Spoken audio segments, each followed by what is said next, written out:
नमस्कार फ्रेंड्स, स्वागत है मेरे इस नए वीडियो में। जैसा कि आपने थंबनेल में पढ़ा है कि पेरेंट्स जिनके बच्चे में ऑटिज़म की दिक्कत होती है वो अक्सर क्या क्या गलतियां करते हैं, तो आज हम इसी के बारे में डिस्कस करेंगे। सबसे इम्पोर्टेंट बात यह है कि आप एक बात समझ लीजिए कि प्रत्येक पेरेंट्स से कुछ ना कुछ गलतियां होती है और सबसे इम्पोर्टेंट बात है कि उन गलतियों को जान पाना।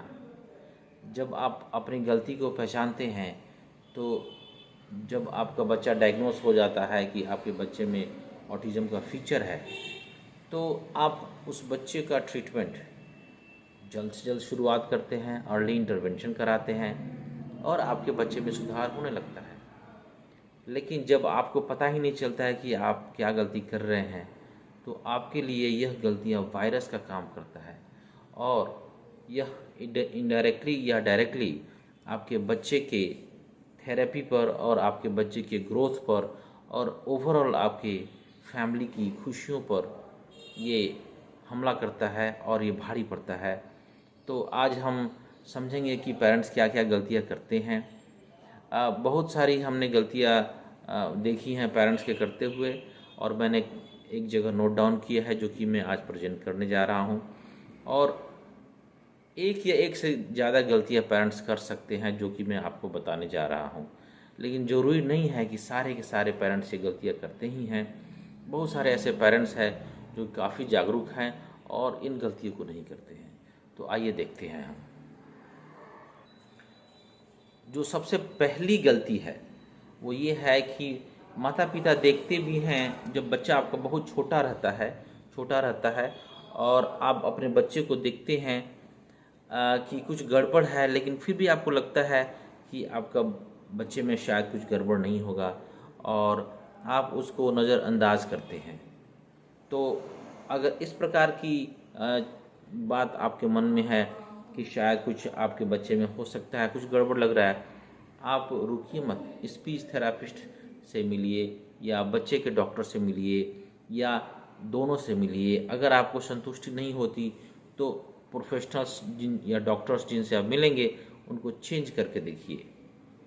दूसरी बात कि सेकंड बात कि अगर आपको यह पता भी चल गया कि आपके बच्चे में समस्या है, तो ऐसा देखा जाता है कि थेरापी सर्विसेज स्टार्ट करने के लिए हम पेरेंट्स को देखते हैं कि वो टाल मटोल करते हैं। ये टाल मटोल करने से बच्चे का समय जाता है, यानी कि बच्चे का एज बढ़ते रहता है और यह जब बच्चा छोटा रहता है तो बच्चे में ग्रोथ बहुत ज़्यादा स्पीड से होता है, इसलिए बच्चे के एज का एडवांटेज लेने की ज़रूरत है। तीसरी गलतियां पेरेंट्स क्या करते हैं, अगर दोनों पेरेंट्स वर्किंग हैं तो वो लोग टाइम नहीं निकाल पाते हैं अपने बच्चे के लिए और दादा दादी या नाना नानी या घर के दूसरे सदस्य पर उनको डिपेंडेंट बना देते हैं और यह बच्चे के ग्रोथ में काफ़ी रुकावट पैदा करता है, क्योंकि बच्चे को ग्रोथ होने के लिए माता पिता का साथ की बहुत ज़रूरत है। और जो नाना नानी या दादा दादी हैं वो कितना बच्चे से बात करेंगे, कितना उनके पीछे भागेंगे दौड़ेंगे। बच्चे को एक समाज की ज़रूरत पड़ती है और अगर वो समाज नहीं मिलता है तो बच्चा के ग्रोथ में, चाहे बच्चे को ऑटिज़म का फीचर नहीं भी हो तो भी उस बच्चे के ग्रोथ में काफ़ी दिक्कत होता है। बच्चा अपने आप को एक्सप्लोर नहीं कर पाता और वो अपने आप को एक्सप्लोर चूँकि नहीं कर पाता तो उसको बातचीत समझने और सीखने में काफ़ी परेशानी होती है। चौथी गलती क्या करते हैं पेरेंट्स, जब बच्चा डायग्नोस भी हो जाता है कि बच्चे में ऑटिज़म का फीचर है या बच्चा ऑटिस्टिक है, तो एक बात मन में आता है कि आखिर इसमें दोष किसका है, आखिर हम इसके लिए क्यों जिम्मेदार बने। और जब ये बात आपके मन में आती है तो माता पिता या कोई एक सोचता है कि हम इसके लिए पैसा क्यों इन्वेस्ट करें, हम पैसा इसमें क्यों डालें, हम फीस क्यों दें जिसका कि हमें कोई दरकार नहीं। और जब ऐसा मन में आता है तो फिर से टाल मटोल होता है, इनकंसिस्टेंसी होती है थेरापी सर्विसेज में और अल्टीमेटली बच्चे का ग्रोथ हैम्पर होता है। डियर पेरेंट्स, अगर आपको हमारी ये वीडियो पसंद आ रही है तो कृपया ज़रूर लाइक करें और अपने दोस्तों में शेयर ज़रूर करें, या उन पेरेंट्स को शेयर ज़रूर करें जिनको इस प्रकार की वीडियो की आवश्यकता है। अगला जो गलती जो पेरेंट्स करते हैं, जो कि 5th नंबर ऑफ मिस्टेक, आपस में झगड़ा करते हैं, आपस में फाइट करते हैं कि इसकी जिम्मेदार तुम हो या आप हो, ऐसे करके आपस में फाइट करते हैं और डॉक्टर्स के पास ले जाने में हिचकिचाते हैं कि फिर से पैसा देना पड़ेगा, फिर से घर में लड़ाइयाँ होगी। तो इस बात को आपको मैं बताना चाहता हूँ कि ऑटिज़म का आज तक कोई नोन कॉज नहीं है, इसीलिए आप एक दूसरे को ब्लेम देना बिल्कुल बंद करें और आप दोनों का एक ही लक्ष्य होना चाहिए कि बच्चे का ग्रोथ कैसे हो, और इसके लिए आपको अपने थेरेपिस्ट के साथ मिलकर बिल्कुल कंसिस्टेंसी से काम करना है।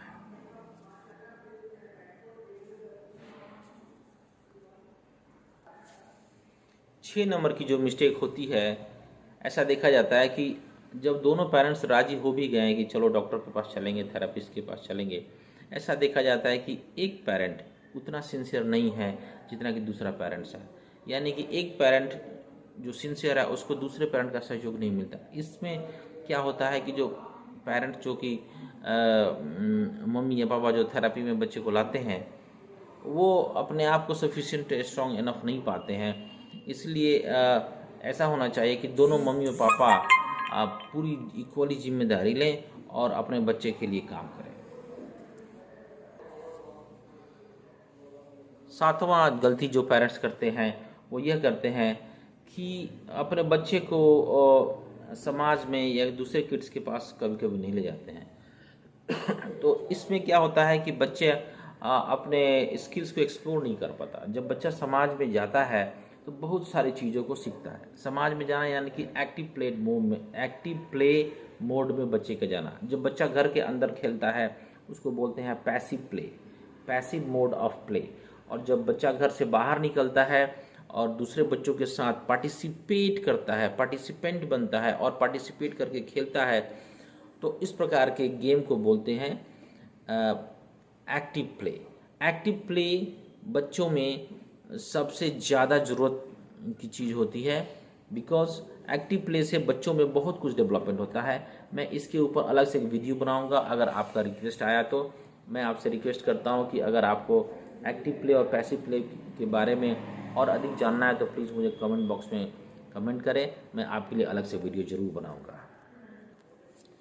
तो जब पेरेंट्स अपने बच्चों को एक्टिव प्ले मोड में नहीं ले जाते हैं, एक्टिव पार्टिसिपेट करने वाले खेल में नहीं पार्टिसिपेट करने देते हैं, किसी कारण से सोशल स्टिग्मा या बच्चे में हाइपर एक्टिविटी है उसके वजह से, या दूसरा पेरेंट्स क्या बोलेगा या दूसरा जो भी व्यक्ति देख रहा है वो क्या बोलेगा आपके बच्चे के बारे में, ये सब सोचते हुए, तो एक तरह से ये बहुत बड़ी मिस्टेक है। इस कंडीशन में अगर थेरेपी चल भी रही है तो थेरेपी का जो पॉजिटिव इन्फ्लुएंस है वो बेस्ट नहीं होगा, क्योंकि थेरेपी के साथ साथ एक्टिव प्ले का खेलना बच्चे के द्वारा बहुत ही इम्पोर्टेंट है अपने घर पर या अपने समाज में, तभी बच्चे का पूरा सर्वांगीण विकास होता है। 7वीं गलती, कुछ पेरेंट्स को ऐसा देखा जाता है कि किसी वजह से थेरेपी में कंसिस्टेंसी बना कर नहीं रखते हैं, फुल टाइम थेरेपी या नहीं लेते हैं। यानी कि अगर वो फुल टाइम थेरेपी ले रहे हैं तो कंसिस्टेंसी बना के नहीं रखते हैं, या किसी वजह से वो फुल टाइम थेरेपी नहीं लेते हैं। अगर उनके बच्चों में फुल टाइम की ज़रूरत है तो फुल टाइम की थेरेपी लेनी चाहिए, क्योंकि ऐसा देखा जाता है कि बहुत सारे ऐसे बच्चे होते हैं जिनमें प्रोग्रेस बहुत स्लो होता है। इस केस में कंसिस्टेंसी की बहुत ही ज़रूरत पड़ती है थेरेपी के लिए और दूसरे एक्टिविटीज़ के लिए जो कि बच्चे के लिए ज़रूरी है ग्रोथ के लिए।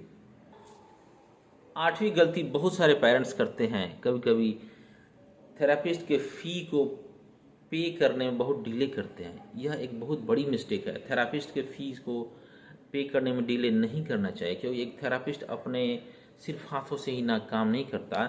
थेरेपिस्ट अपने दिमाग से, दिल से, अपने सोल से काम करता है और कोशिश करता है कि आपके बच्चे में ग्रोथ हो।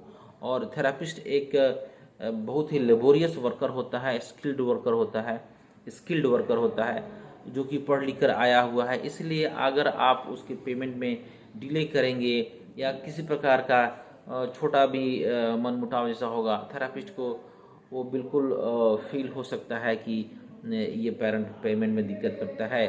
और इस प्रकार के दिक्कत जब एक थेरापिस्ट को फील होता है तो उसको एक जो कंपैशन है वो घटने लगती है। तो आप मेक श्योर कि थेरापिस्ट का पेमेंट ऑन टाइम करें, जिससे कि थेरापिस्ट भी अपना काम सुचारू रूप से करते रहे, कंटिन्यूसली करते रहे और दिल से करते रहे। ठीक है दोस्तों, अगली गलती जो पेरेंट्स करते हैं, बहुत बार मैंने देखा है कि जो थेरापिस्ट ने समय दिया है उस समय पर न पहुंचकर कभी कभी वो देरी करते हैं। तो जब वो कभी कभी देरी करते हैं तो इट इज़ ओके, लेकिन अगर वो कंसिस्टेंटली देर से पहुंचते हैं तो इससे थेरापिस्ट को अपने टाइम एडजस्ट करने में समस्या होती है। अतः यह आप सारे पेरेंट्स से निवेदन है कि आप जब भी आपको थेरापिस्ट समय देते हैं, आप अपने समय से कम 2 से 5 मिनट पहले पहुँचे। इससे थेरापिस्ट को टाइम मैनेजमेंट में दिक्कत नहीं होगी। अगला पॉइंट ये है कि कभी कभी जब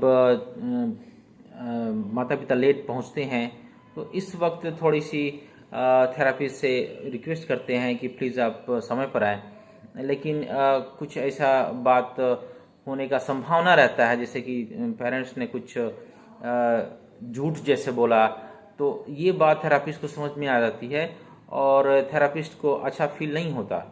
थेरापिस्ट सोचते हैं कि हम इतना समय देते हैं आपके बच्चे के लिए और आप समय की वैल्यू को नहीं समझ पा रहे हैं, है ना। तो इससे थेरापिस्ट लो फील कर सकते हैं। अतः आपसे यह डेफिनेटली मैं रिक्वेस्ट करूंगा कि जब भी आपको थेरापिस्ट समय दें, आप समय पर पहुंचे। और फाइनली जो लास्ट गलती मैं पेरेंट्स में देखता हूँ वो यह देखता हूँ कि वो अपने इस बात से अनजान रहते हैं कि बच्चे में एज फैक्टर का क्या मतलब है, और वो कभी भी इतनी जागरूक सिंसियर नहीं हो पाते हैं कि अपने बच्चे को एज रहते हुए थेरापी में एनरोल करें। मैं आपको बता दूं कि अर्ली एज में थेरापी सर्विसेज में एनरोल करने से आपके बच्चे में ज़्यादा से ज़्यादा ग्रोथ होने की संभावना ऑलवेज बनी रहती है। और आप इस बात को समझें, अगर आप अपने बच्चे को अभी तक एनरोल नहीं किए हैं थेरापी में और आपका बच्चा ग्रो कर रहा है तो आपको अलर्ट हो जाना चाहिए और थेरापी सर्विसेज के लिए जल्द से जल्द सर्च करना शुरू कर देना चाहिए। तो ये मेरा एक छोटा सा वीडियो रहा कि पेरेंट्स से क्या क्या गलतियां होती हैं। अगर ये वीडियो आपको पसंद आए तो प्लीज़ आप इसे लाइक ज़रूर कीजिए और इसे अपने दोस्तों में शेयर कीजिए, तथा अगर आपके पास कुछ क्वेश्चंस है तो कमेंट बॉक्स में ज़रूर लिखिए। मैं आपके क्वेश्चन का उत्तर देने का पूरा प्रयास करूँगा। ठीक है, और मिलते हैं हम किसी और एक नए वीडियो में। तब तक के लिए हमें आज्ञा दीजिए। नमस्कार।